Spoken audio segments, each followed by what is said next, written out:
March 19, 2026 Indian cinema ಹಿಸ್ಟ್ರಿಲೇ ಒಂದು biggest ಕ್ಲಾಶ್ನ ನೋಡೋಕ್ಕೆ ತಯಾರಾಗಿದೆ. Cinema ನೋಡೋದು ನಮಗೇನು ಲಾಸ್ ಇಲ್ಲ, ಬಟ್ ಸಿನಿಮಾ ಮಾಡೋರಿಗೆ ಏನಾದರೂ ಲಾಸ್ ಆಗ್ಬೋದಾ? ನಿಮಗೇನು ಅನಿಸುತ್ತೆ ಇದ್ರ ಬಗ್ಗೆ ಅಂತ ಕೆಳಗಡೆ ತಿಳಿಸಿ. ಎಸ್, ಹಾಯ್ ಹಲೋ ನಮಸ್ಕಾರ, ನೀವು ನೋಡ್ತಾ ಇದ್ದೀರಾ ನನ್ನ ಪ್ರಕಾರ. ಟಾಕ್ಸಿಕ್ ಸಿನಿಮಾದಿಂದ ಇವತ್ತು ಯಶ್ ಅವರ ಬರ್ಡೇ ಆಗಿರೋದ್ರಿಂದ ಕ್ಯಾರೆಕ್ಟರ್ ಇಂಟ್ರೋ ವಿಡಿಯೋನ ಬಿಟ್ಟಿದ್ದಾರೆ.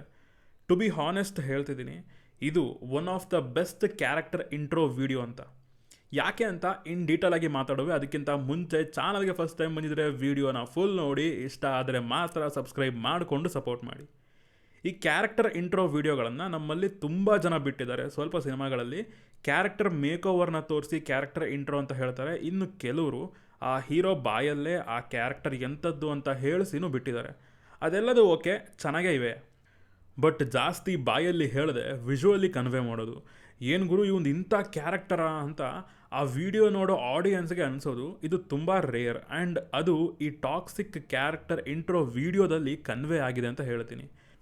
ಇರೋ ಹುಡುಗರ ಇರೋ, ಆ ಡಿಂಗ್ ಡಾಂಗ್ ಮಾಡೋದ್ರಿಂದ ಈ ಕ್ಯಾರೆಕ್ಟರ್ ವೈಲ್ಡ್ ಕ್ರೇಜಿ ಅಂತ ಹೇಳ್ತಿಲ್ಲ. ಅದ್ರ ಜೊತೆ ಪ್ಯಾರಲಲ್ ಆಗಿ ಇನ್ನೊಂದನ್ನು ಎಕ್ಸ್ಪ್ರೆಸ್ ಮಾಡಿದ್ದಾರೆ, ಅದನ್ನು ಸ್ವಲ್ಪ ನೋಡ್ಕೊಂಡು ಬರೋಣ ಬನ್ನಿ. ಸೊ ಬೇಸಿಕಲಿ ಈ ವಿಡಿಯೋದಲ್ಲಿ ಒಬ್ಬ ತನ್ನ ಮಗನ ಮೃತದೇಹವನ್ನು ಅಟ್ಲೀಸ್ಟ್ ನೆಮ್ಮದಿಯಿಂದ ಮಣ್ಣು ಮಾಡೋದಕ್ಕೆ ಬಂದಿದ್ದಾನೆ. ಬಟ್ ಸ್ಟಿಲ್ ಅವನಿಗೆ ಭಯ ಇದೆ, ಅವನು ಮತ್ತೆ ಇಲ್ಲಿಗೂ ಬಂದ್ಬಿಡ್ತಾನ ಅಂತ.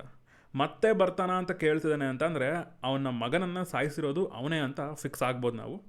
ಆಮೇಲೆ ಇನ್ನೇನು ಮಣ್ಣು ಮಾಡೋ ಪ್ರೊಸೆಸ್ ಶುರು ಆಗುತ್ತೆ, ಆವಾಗ ರಾಯನ ಎಂಟ್ರಿ ಆ್ಯಂಡ್ ಸ್ಮಶಾನನ ಡಿಂಗ್ ಡಾಂಗ್ ಮಾಡಿಕೊಂಡೆ ಧ್ವಂಸ ಮಾಡಾಕ್ತಾನೆ. ಸೊ ದ ಪಾಯಿಂಟ್ ಈಸ್, ರಾಯ ಎಂಥವನಂದರೆ ಅವನ್ನ ಎದುರು ಹಾಕ್ಕೊಂಡ್ರೆ ಏನಾಗುತ್ತೆ ಅಂತಂದರೆ ಸಾಯೋವರೆಗೂ ಹೊಡಿತಾನೆ, ಸತ್ತು ಮೇಲೂ ಹೊಡಿತಾನೆ. ಎಲ್ಲ ಸಿನಿಮಾಗಳಲ್ಲೂ ನಾವು ಜನರಲಿ ನೋಡಿರೋದೇನಂತ ಅಂತಂದರೆ ಹೀರೋಗೆ ಆಪೋಸಿಟ್ ಹೋದರೆ ಮ್ಯಾಕ್ಸ್ ಟು ಮ್ಯಾಕ್ಸ್ ಸಾಯಿಸ್ಬೋದು, ಸಾಯಿಸಿದ್ಮೇಲೆ ಇನ್ನೇನು ರಿವೆಂಜ್ ಬಾಕಿ ಇರುತ್ತೆ ಅಂತ ನಾವು ಅಂದ್ಕೊತೀವಿ. ಬಟ್ ಇಲ್ಲಿ ರಾಯ ಕ್ಯಾರೆಕ್ಟರ್ಗೆ ಸಾಯಿಸೋದು ಅಷ್ಟು ಸಮಾಧಾನ ಕೊಡ್ತಾ ಇಲ್ಲ, ಸಾಯಿಸೋದು ಅಷ್ಟು ಕಷ್ಟನೂ ಅಲ್ಲ. ಸತ್ತು ಮೇಲೂ ಅವನ ಎನಿಮಿನ ಅವನ ಸಾವಿಂದ ಎಬ್ಬಿಸಿ ಹೊಡಿತಾನೆ.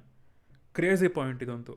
ಆ ಕ್ಯಾರೆಕ್ಟರ್ ಎಷ್ಟು ವೈಲ್ಡ್ ಇದೆ, ಅದು ಎಷ್ಟು ಇನ್ಸೇನಾಗಿ ಬಿಹೇವ್ ಮಾಡುತ್ತೆ, ಎಲ್ಲಿವರೆಗೂ ಹೋಗಬಲ್ಲ ಅವನು ಅನ್ನೋದನ್ನು ಸಖತ್ತಾಗಿ ತೋರಿಸಿದ್ದಾರೆ. ನಂಗೆ ಸಿಕ್ಕಾಪಟ್ಟೆ ಇಷ್ಟ ಆಗಿದ್ದು ಈ ವಿಡಿಯೋದಲ್ಲಿ ಈ ಒಂದು ಎಲಿಮೆಂಟ್. ಇದರಿಂದ ಒಂದು ಎಕ್ಸ್ಪೆಕ್ಟೇಷನ್ ಕ್ರಿಯೇಟ್ ಆಗುತ್ತೆ. ಅದೇನಂತ ಅಂದರೆ, ನೋಡಿ ಈಗ ಈ ರಾಯ ಕ್ಯಾರೆಕ್ಟರ್ ಎಷ್ಟು ವೈಲ್ಡ್ ಇದ್ದಾನೆ, ಅವ್ನು ಎದುರು ಹೋದರೆ ಏನಾಗುತ್ತೆ ಅನ್ನೋದನ್ನು ಕ್ಲಿಯರಾಗಿ ನಮಗೆ ಕನ್ವೆ ಮಾಡಿದ್ದಾರೆ. ಅದು ಕನ್ವೆ ಆಗಿದೆ. ಬಟ್ ಸ್ಟಿಲ್ ಸಿನಿಮಾದಲ್ಲಿ ಅವನು ಎದುರು ಹೋಗೋರು ಇರ್ತಾರೆ, ಅವನ್ನ ನಂಬಿಸಿ ಹೊಡೆಯೋರು ಇರ್ತಾರೆ. ಸೊ ಬೇಸಿಕಲಿ ಈಗ ವಿಲನ್ ಕ್ಯಾರೆಕ್ಟರ್ಗೆ ಸಿಕ್ಕಾಪಟ್ಟೆ ಸ್ಕೋಪ್ ಇದೆ. ಇಂಥ ಕ್ಯಾರೆಕ್ಟರ್ನ ಡಿಫೀಟ್ ಮಾಡೋದಕ್ಕೆ ಒಂದೊಳ್ಳೆ ವಿಲನ್ ಕ್ಯಾರೆಕ್ಟರ್ನ ಹೇಗೆ ಡಿಸೈನ್ ಮಾಡಿರ್ತಾರೆ ಅಂತ ನೋಡೋದಕ್ಕೆ ನಾನು ಕಾಯ್ತಾ ಇದ್ದೀನಿ. ಬಿಕಾಸ್ ಸ್ಟ್ರಾಂಗ್ ಇರಲೇಬೇಕು, ಅದು ಇದ್ರೇ ಸಿನಿಮಾ ನೋಡೋದಕ್ಕೊಂದು ಮಜಾ. ಅದರಲ್ಲೂ ಇಲ್ಲಿ ಲೇಡಿ ವಿಲನ್ ಹೆಂಗಿರಬೇಡ ಅನ್ನೋದೇ ನನ್ನ ಇಮ್ಯಾಜಿನೇಷನ್ಗಳು. ಆ ಕ್ಯಾರೆಕ್ಟರ್ ಪೋಸ್ಟರ್ಸ್ ಬಗ್ಗೆ ಸಪ್ರೇಟ್ ವೀಡಿಯೋನೇ ಮಾಡುವೆ.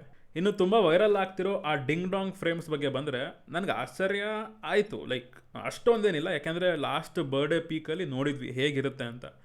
ಅವರು ಹೇಳಿದ ರೀತಿಯೇ ಇದೆ. ಯಶ್ ಅವ್ರು ಏನು ಹೇಳಿದ್ರು, ಅ ಫೇರಿ ಟೇಲ್ ಫಾರ್ ಗ್ರೋನಪ್ಸ್ ಅಂತ, ಅದೇ ರೀತಿ ತೊಗೊಂಡು ಬಂದಿದ್ದಾರೆ. ಬಟ್ ಆ ಐಡಿಯಾ ಯಾರ್ದು ಗುರು? ಸಖತ್ತಾಗಿತ್ತು ಮಾತ್ರ. ಐ ಗೆಸ್ ಯಶ್ ಅವ್ರದ್ದೆ ಅಂತ ಅನ್ಕೊತೀನಿ. ಇನ್ನು ಕ್ಯಾರೆಕ್ಟರ್ ನೇಮ್ ರಾಯ, ಇದ್ರ ಫುಲ್ ಫಾರ್ಮ್ನ ನನ್ನ ಫ್ರೆಂಡ್ ಒಬ್ಬ ಡಿಕೋಡ್ ಮಾಡಿದ್ದಾನೆ. ನಾನು ನೋಡಿ ಸೈಕಾಗೋದೆ, ಸ್ಕ್ರೀನ್ಶಾಟ್ ಹಾಕಿದ್ದೀನಿ ನೋಡಿ. ಎನಿವೇಸ್, ಕ್ಯಾರೆಕ್ಟರ್ ನೇಮ್ ಚೆನ್ನಾಗಿದೆ, ಶಾರ್ಟಾಗಿ ಪವರ್ಫುಲ್ ಆಗಿದೆ. ಇನ್ನು ಟೀಸರ್ನ ಕ್ವಾಲಿಟಿ ವಿಚಾರಕ್ಕೆ ಬಂದರೆ ನನಗೆ ಸಿನಿಮಾಟೋಗ್ರಫಿ ಸೈಕಾಗಿ ಹಿಡಿಸ್ತು. ಸ್ಪೆಷಲಿ ಈ ಫ್ರೇಮ್, ಆ ರಾಯ ಕ್ಯಾರೆಕ್ಟರ್ನ ತೋರಿಸಿರೋ ರೀತಿ, ಬ್ಯಾಕ್ ಶಾಟು, ಆ ಲೈಟಿಂಗ್ ನೋಡಿ, ಬಾಡಿನ ಹೇಗೆ ಹೈಲೈಟ್ ಮಾಡಿದೆ, ಎಷ್ಟು ಡೆಪ್ತ್ ಕ್ರಿಯೇಟ್ ಆಗಿದೆ. ಪ್ಯೂರ್ ವಾಲ್ಪೇಪರ್ ಮೆಟೀರಿಯಲ್ ಅನ್ಬೋದು ಅದನ್ನು. ಇನ್ನು ಮ್ಯೂಸಿಕ್ ಯಾರ್ದು ಅಂತ ಕ್ಲಾರಿಟಿ ಸಿಕ್ಕಿದೆ, ಲಾರ್ಡ್ ರವಿ ಬಸೂರವ್ರದ್ದು. ನೀವು ಬಾರಿಸಿ ಗುರುಗಳೇ, ನೀವು ಬಾರಿಸಿ. ನಾವು ರಿಂಗ್ ಟೋನ್ಗಳನ್ನು ಚೇಂಜ್ ಮಾಡ್ತಾನೆ ಇರ್ತೀವಿ, ಈ ಇಂಟ್ರೋ ವಿಡಿಯೋದ ಆಡಿಯೋನ ರಿಪೀಟ್ ಮೋಡಲ್ಲಿ ಕೇಳ್ತಾನೆ ಇರ್ತೀವಿ. ನೀವು ಬಾರಿಸಿ. ಸಿನಿಮಾದಲ್ಲಿ ಇನ್ನೂ ಸೈಕಾಗಿರಬೇಕು, ಹಂಗೆ ಬಾರಿಸಿರಲಿ ಅಂತ ಕೇಳ್ಕೊತೀನಿ. ಇನ್ನು ಕಲರ್ ಗ್ರೇಡಿಂಗ್ ಇದೇ ಫೈನಲ್ ಅಲ್ಲ ಅಂತ ನಂಗೆ ಅನ್ನಿಸ್ತಾ ಇದೆ. ಸಿನಿಮಾದಲ್ಲಿ ಇನ್ನೂ ಬೆಟರ್ ಇರುತ್ತೆ ಅಂತ ಅಂದ್ಕೊಂಡಿದ್ದೀನಿ. ಸೊ ಇದಿಷ್ಟು ನನಗೆ ಓವರಾಲ್ ಈ ರಾಯ ಕ್ಯಾರೆಕ್ಟರ್ ಇಂಟ್ರೋ ವಿಡಿಯೋನ ನೋಡಿ ಹೇಳಬೇಕನ್ಸಿದ ವಿಚಾರಗಳು. ನಿಮಗೆ ಇದನ್ನು ನೋಡಿ ಏನು ಅನ್ನಿಸ್ತು ಅನ್ನೋದನ್ನು ಕೆಳಗಡೆ ಕಮೆಂಟ್ಸಲ್ಲಿ ತಿಳಿಸಿ. ಹಾಗೆ ಸಿಗೋಣ ಮುಂದಿನ ವಿಡಿಯೋದಲ್ಲಿ. ಬಾಯ್. ಡುಂಪಾ ಅಪ್ಪ ಡುಂಪಾ ಡುಂಪಾ.